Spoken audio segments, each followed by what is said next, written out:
धरातल और ऊपर स्पेस में स्थापित विशाल दूरबीनें हमारे सामने ब्रह्मांड के नए नए हैरान करने वाले दृश्य लाती ही रहती है। मानो हमें महाभारत के संजय की तरह कोई दिव्य दृष्टि मिल गई हो। ये दिव्य दृष्टि न केवल हमें स्पेस की गहराई में ले जाती है, बल्कि अरबों साल पुरानी घटनाओं को घटित होते दिखाती है।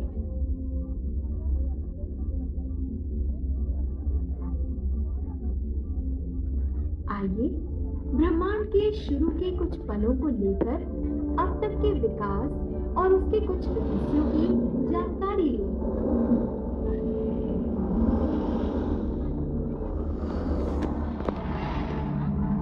एक समय ऐसा था जब कुछ भी नहीं था, समय भी नहीं। तब आज से लगभग 12 अरब साल पहले एक निराकार सूनापन एकदम तेज प्रकाश और ऊर्जा से भर गया। ऊपर आ गया ना।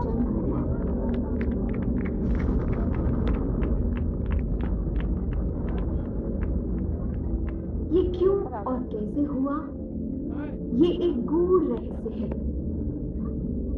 जिसे शायद केवल विज्ञान द्वारा सुलझाया नहीं जा सकता।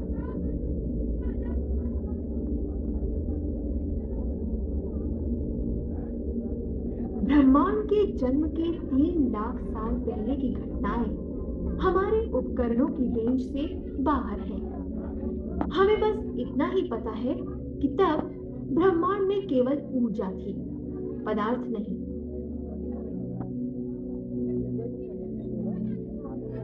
जैसे जैसे ये आग का गोला ठंडा हुआ, इसमें हाइड्रोजन और हीलियम नाम के 2 हल्के तत्व पैदा हुए।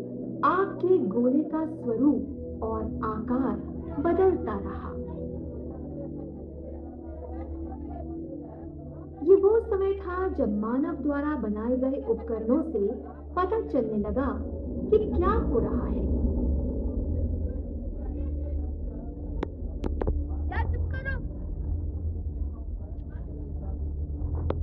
न्यूक्लियर, ग्रेविटेशनल और चुंबकीय बलों ने गैस को बादलों के रूप में बदला।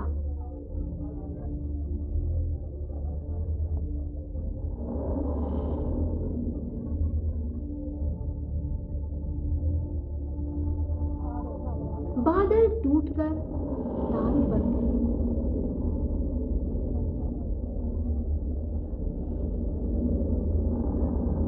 बहुत सारे तारे आपस में खिंचते चले गए और तारों के समूह बन गए।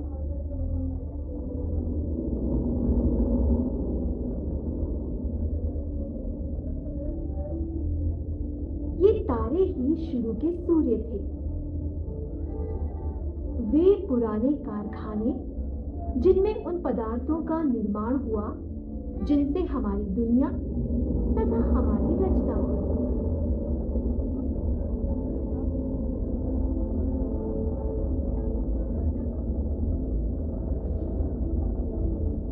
इससे भी बड़े पैमाने पे गैलेक्सियां खरबों तारों के इकट्ठे हुए तारों के विशाल महानगर हैं। ब्रह्मांड में नाचते थिरकते सुंदर दृश्य।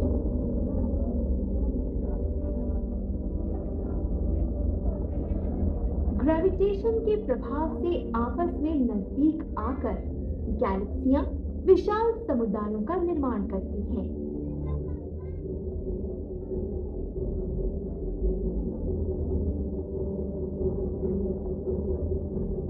यहाँ तक कि गैलेक्सियां भी आपस में एक दूसरे पर प्रभाव डालती हैं।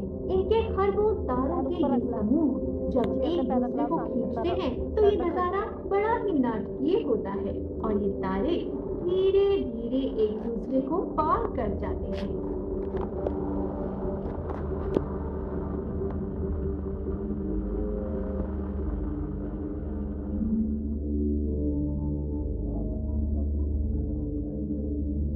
ये है सेंटोरस, एक विशाल गोलाकार गैलेक्सी जो एक स्पाइरल गैलेक्सी को खा रही है।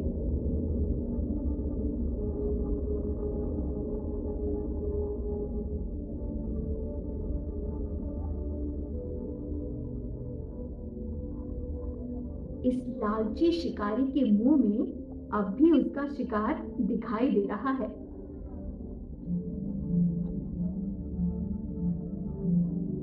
2 अरब प्रकाश साल प्रति मिनट की तेज रफ्तार से चलते हुए हम खुद अपनी गैलेक्सी आकाश गंगा यानी मिल्की वे के पास आ गए हैं। वो छोटी धुंधली शक्ल वाली देवयानी यानी मेसियर 31 गैलेक्सी है। ये वो पिंड है जिसको पृथ्वी से नंगी आंखों से देखा जा सकता है। 3 लाख किलोमीटर प्रति सेकंड की तेज रफ्तार से चलने के बावजूद इसके प्रकाश को हम तक पहुंचने के लिए 22 लाख साल लगते हैं।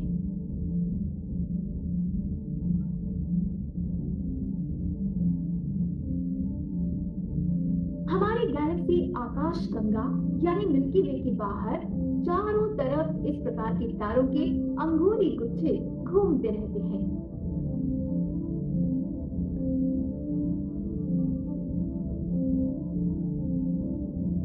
इनकी संख्या लगभग 100 है। इन गुच्छों में 10,000 से लेकर कई लाख तक सूर्य रहते हैं। लगभग 10 से 12 अरब साल की उम्र पार कर चुके ये तारे लगभग उतने ही पुराने हैं जितना कि हमारा ब्रह्मांड।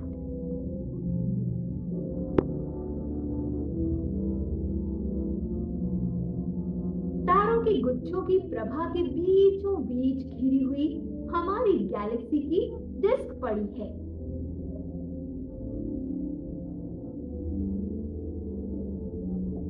पृथ्वी से हम इस डिस्क का केवल अंदरूनी दृश्य ही देख पाते हैं, पर यहाँ अंतरिक्ष से हम इसके असल रूप को देख रहे हैं। नवनीले तारों से बनी ये इसकी विशाल गोल भुजाएं और पुराने तारों से बना इसका पीला केंद्रीय भाग। धूल भरे बादलों की एक विशाल पट्टी ने इस डिस्क को 2 भागों में बांट रखा है। ये खुद में ब्रह्मांड का एक आश्चर्य ही तो है। देखें, इसके अंदर कौन से आश्चर्य भरे पड़े हैं।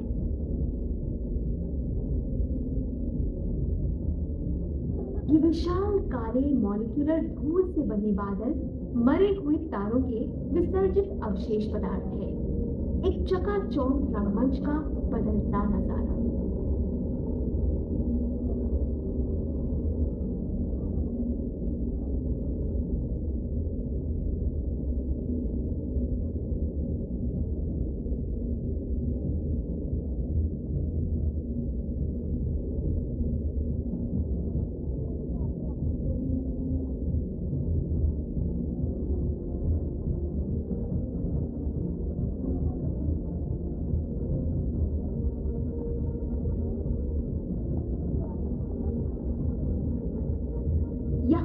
सब पदार्थ और तत्व मौजूद हैं जिनसे ग्रह और जीवन का निर्माण होता है। कार्बन, लोहा से लेकर पानी तक सब यहाँ मौजूद है।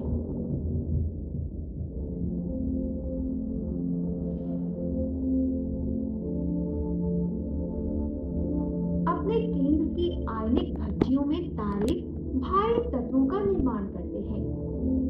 उनकी मौत के बाद ये पदार्थ ब्रह्मांड में फैल जाते हैं और फिर इससे बनती है नव सृष्टि। नवजात तारे इस पदार्थ का उपयोग कर आधुनिक ब्रह्मांड की नई ईंटों का निर्माण करते हैं। यह सृष्टि के स्तंभ ईगल नेबुला में स्थित हैं। इस बड़े स्तंभ का आकार होगा लगभग 1 प्रकाश साल यानी 95 खरब किलोमीटर, अथवा ये कहें 95 के पीछे 11 शून्य। धूल और गर्म गैस के स्तंभ भविष्य के सूर्यों और ग्रहों के सृजन स्थान हैं। उनका जन्म हमारी दुनिया और सूर्य के खत्म हो जाने के बहुत बाद होगा।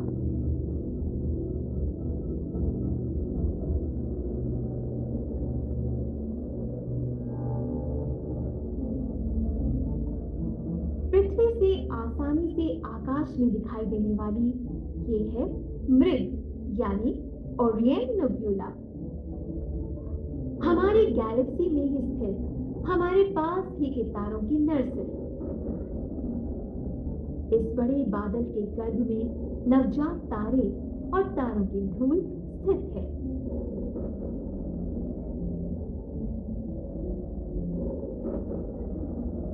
केवल 10-20 लाख साल के ये नवजात तारे अपनी तीव्र रेडिएशन से इस बादल को अलौकिक कर रहे हैं।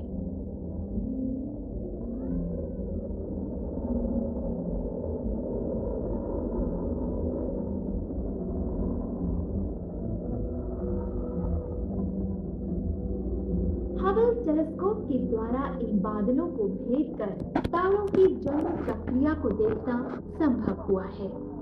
इन युवा प्रोटो तारों को ठंडे गैसीय पदार्थ काली घूमती हुई डिस्क के घेरे में रखते हैं। शायद आज से 5 अरब साल पहले हमारे सौरमंडल का स्वरूप भी ऐसा ही रहा होगा।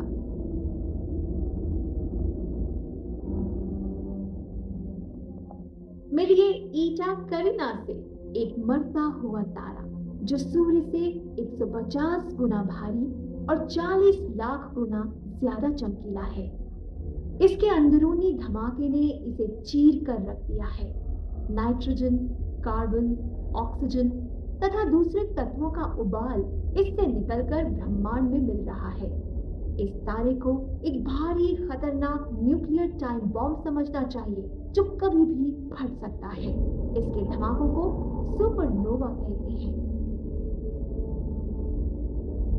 विशाल तारों की मौत सुपरनोवा धमाके के रूप में होती है। कुछ ही पलों में तारा इतना चमकीला हो जाता है कि अरबों तारों वाली गैलेक्सी इसके सामने फीकी पड़ जाती है। धमाके के दौरान तारों की बाहरी परतें बिखर जाती हैं। बस बचता है तारों का संघना केंद्रीय भाग। वो सिकुड़कर तेजी से घूमती छोटी सी गेंद जैसा आकार ले लेता है, जिसका आकार बस कुछ किलोमीटर का रह जाता है। इसे न्यूट्रॉन तारा कहते हैं। ये इतना संघना होता है कि इसके एक चुटकी भर पदार्थ की मात्रा एक विशाल पानी के जहाज या 6 कुतुब मीनारों के बराबर होगी। विस्फोट से निकली गैसें इतनी पैदा होती हैं कि धमाके के कई हजार साल बाद भी आज हम उन्हें दूरबीनों से ही देख पाते हैं। जब हमारे सूर्य जैसे छोटे तारों की मौत होती है तो उनमें धमाका नहीं होता। मरण यातना से ग्रस्त फैलते सिकुड़ते ऐसे तारे अंतरिक्ष में गैस छोड़ने लगते हैं। ये एक प्लैनेटरी नेब्यूला है।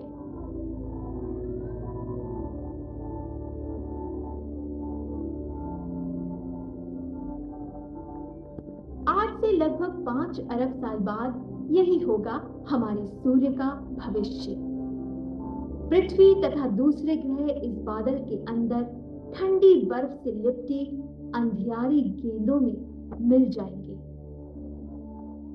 ब्रह्मांड के शुरू के धमाकों से यात्रा शुरू कर 12 अरब साल बाद आज हम अपने घर के बहुत नजदीक सौरमंडल की छत्र छाया में आ गए हैं। सूर्य साधारण चमक वाला सिर्फ एक तारा है। प्लूटो या यम और इसका एकमात्र चंद्रमा चारन हमारे सौरमंडल के बाहरी पहरेदार की तरह है। छोटा सा ये पथरीला ग्रह बर्फ की घनी परतों से लिपटा हुआ है। फिर आता है नेपच्यून या वरुण। हमारे पृथ्वी के मुकाबले में सूर्य से 30 गुना अधिक दूर। ये ग्रह व्यास में पृथ्वी से 4 गुना बड़ा है।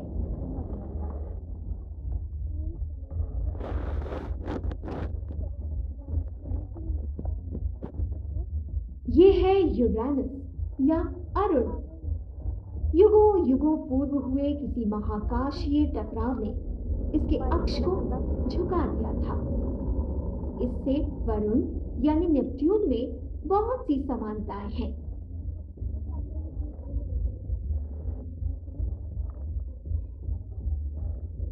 लॉर्ड ऑफ रिंग सैटर्न यानी शनि हाइड्रोजन और अमोनिया से बनी बहुत विशाल गेंद। सौर मंडल का दूसरा बड़ा ग्रह हमारी तुलना में सूर्य से 10 गुना अधिक दूरी पर रिंग तो दूसरे ग्रहों के भी होते हैं, पर शनि की रिंग की बात अलग ही है।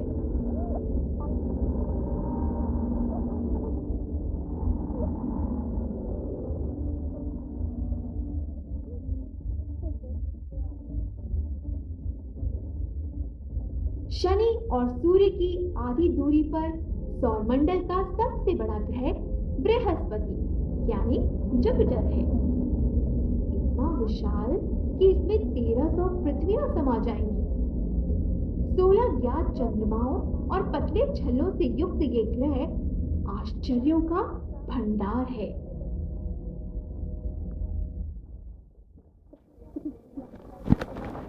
जुपिटर और अगले अंदरूनी ग्रह मार्स के बीच बहुत सा खाली स्थान तथा चट्टानों के बहुत सारे छोटे छोटे टुकड़े हैं। इन्हें एस्टेरॉइड्स कहते हैं।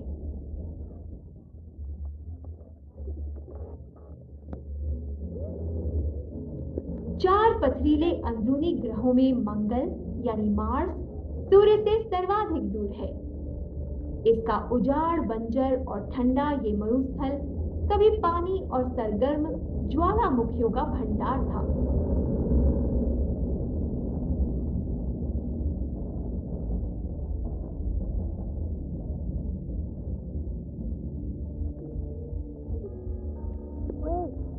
क्यों ला रहे हो? धूमकेतु यानी कॉमेट को सौरमंडल की भूत कहा जाता है।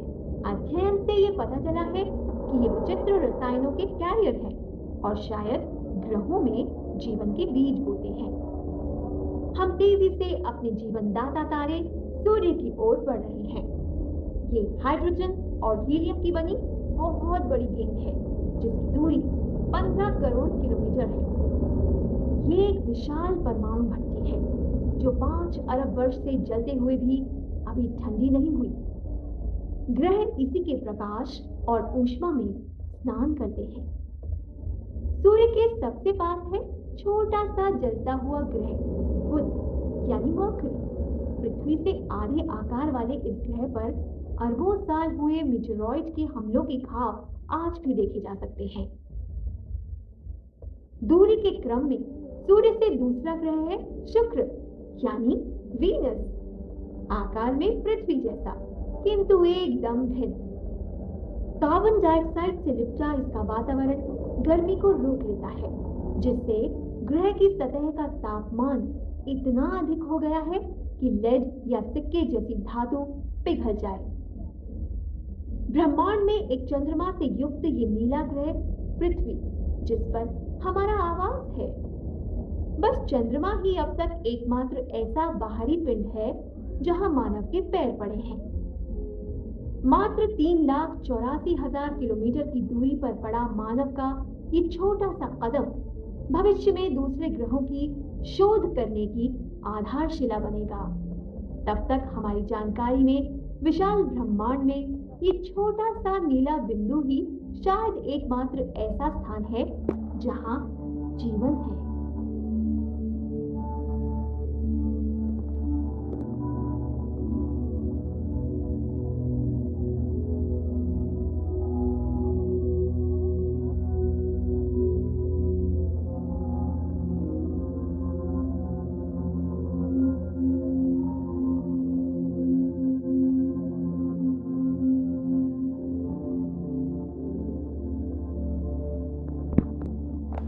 दिन के आरंभ के साथ पृथ्वी सूर्य की गर्मी और प्रकाश से भीग जाती है और उसके चकाचौंध में तारे और गैलेक्सियां लुप्त हो जाती हैं। हमारे लिए महत्वपूर्ण सूर्य आकाश गंगा गैलेक्सियों के खरबों तारों में खोया साधारण सा तारा है।